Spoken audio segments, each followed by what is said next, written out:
프랑스 혁명 보겠습니다. 자, 핵심만 좀 빠르게 볼게요.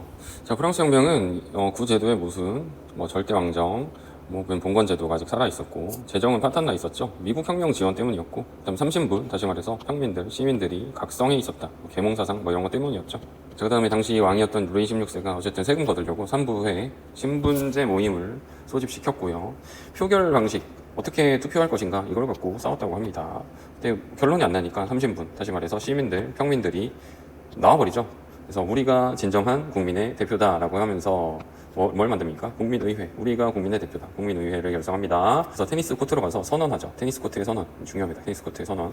첫 번째, 헌법 만들기 전에는 해산할 수 없다. 선언했고요. 근데 여기서 루이 16세가 국민의회 편을 안 들어버리죠. 얘네를 탄압하죠. 그래서 분노한 시민들이 베르사유 감옥 습격, 귀족들의 성을 습격하는 대공포가 와버렸고, 이 분위기에 편승해서 이 국민의회가 인권선언을 발표하고 봉건제 폐지 선언하고 헌법까지 제정하는, 이게 국민의회의 이 세 가지 행동이죠.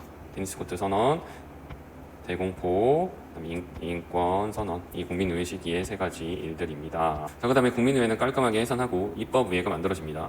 헌법 만들었으니까 여기에 입각해서 의회가 만들어진 거야. 자, 입법의회 만들어졌어요. 그래서 주변 나라들에서 이 혁명 정부를 넘봤습니다. 그래서 최선의 방어는 이제 공격이다라고 생각하고 먼저 혁명 전쟁을 시작했다. 근데 잘 안 풀리니까 이제 분노한 하층민들, 과격파들이 왕궁을 습격해버립니다. 상킬로트렛의 왕궁 습격, 이런 사건이 있었고, 이때 과격파인 자코뱅파라고 있었는데, 이 과격파의 리더인 로베스피에르가 쿠데타를 일으켜서 권력을 먹어버리죠. 그래서 만든 게 뭐였다? 국민공회였다. 과격파가 권력을 잡았어요. 자코뱅. 그래서 본인들의 주장대로 루이 16세를 처형했고요. 국민공회 때 이제. 그 다음에 유럽이 깜짝 놀랐죠. 프랑스를 죽이기 위한 대프랑스 동맹이 결성됐고, 이걸 빌미로 우리가 위기다 이거야. 대프랑스 동맹. 유럽이 프랑스를 죽이려고 오는 거죠. 이제 이걸 빌미로 공포정치. 혁명에 반대하는 사람들을 다 죽이는 공포정치를 실시했고, 사람들을 다 죽이기 시작하니까 당연히 테르미도르 7월 달에 로베스피에르를 죽이는, 테르미도르가 7월이란 뜻이죠. 뜨겁다 이런 뜻이죠. 테르미도르 반동으로 로베스피에르가 오히려 처형되는 이런 사건이 벌어졌다. 그 다음에 만들어진 정부가 총재정부라고, 총재라는 사람을 지도자를 뽑았잖아. 몇 명 뽑았어? 5명. 그러니까 5명 뽑아놨더니 군인들끼리 싸우잖아요. 알죠? 쿠데타가 막 벌어지고, 쿠데타가 벌어지니까 군인들의 힘이 세지고, 그 가운데서 나폴레옹이라는 군인이 권력을 잡죠.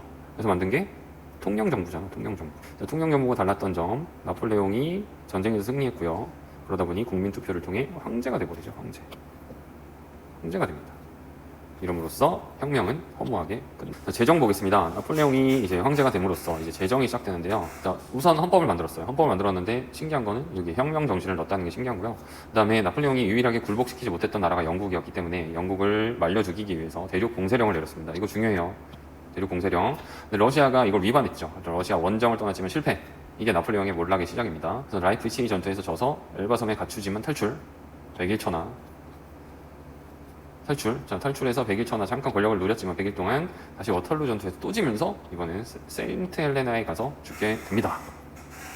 숨이 막히죠. 하지만 핵심은 대륙 봉쇄령, 러시아 원정, 여기 가서 실패함으로써 결국에 나폴레옹은 몰락한다, 이렇게 보시면 되겠다. 그러니까 나폴레옹은 결국에 유럽에서 어쨌든 혁명의 이름으로 다른 나라를 쳐들어가고 전쟁하고 다녔습니다. 그래서 결국에 유럽에서 민족주의를 성장시켰고 국민국가라는 걸 만들어냈고요. 플러스 혁명 이념을 전파했다, 이렇게 보시면 되겠습니다. 자, 복잡했는데 금방 끝났죠? 다시 한번 볼까요? 자, 다시 보면은 당시 프랑스는 모순이 가득한 상태였고, 당시 때마침 왕실 재정이 파탄나 있었죠. 왜냐면 미국 혁명을 도와주느라. 그리고 30부는 각성한 상태였다.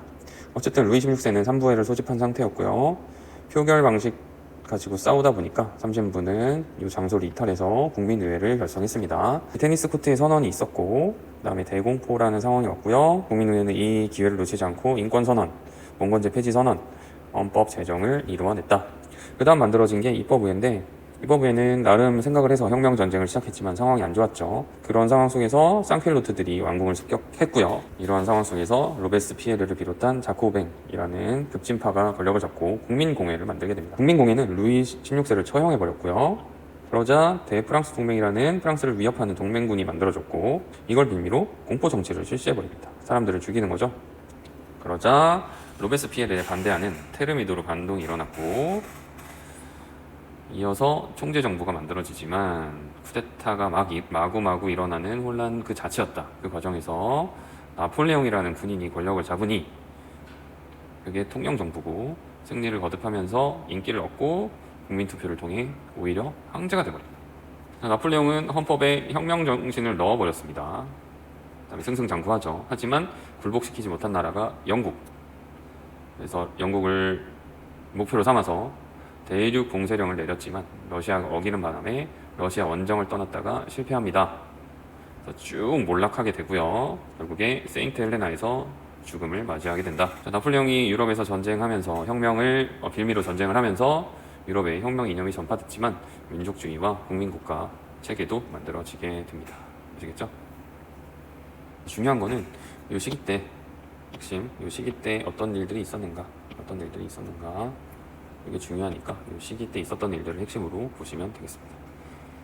고생하셨습니다.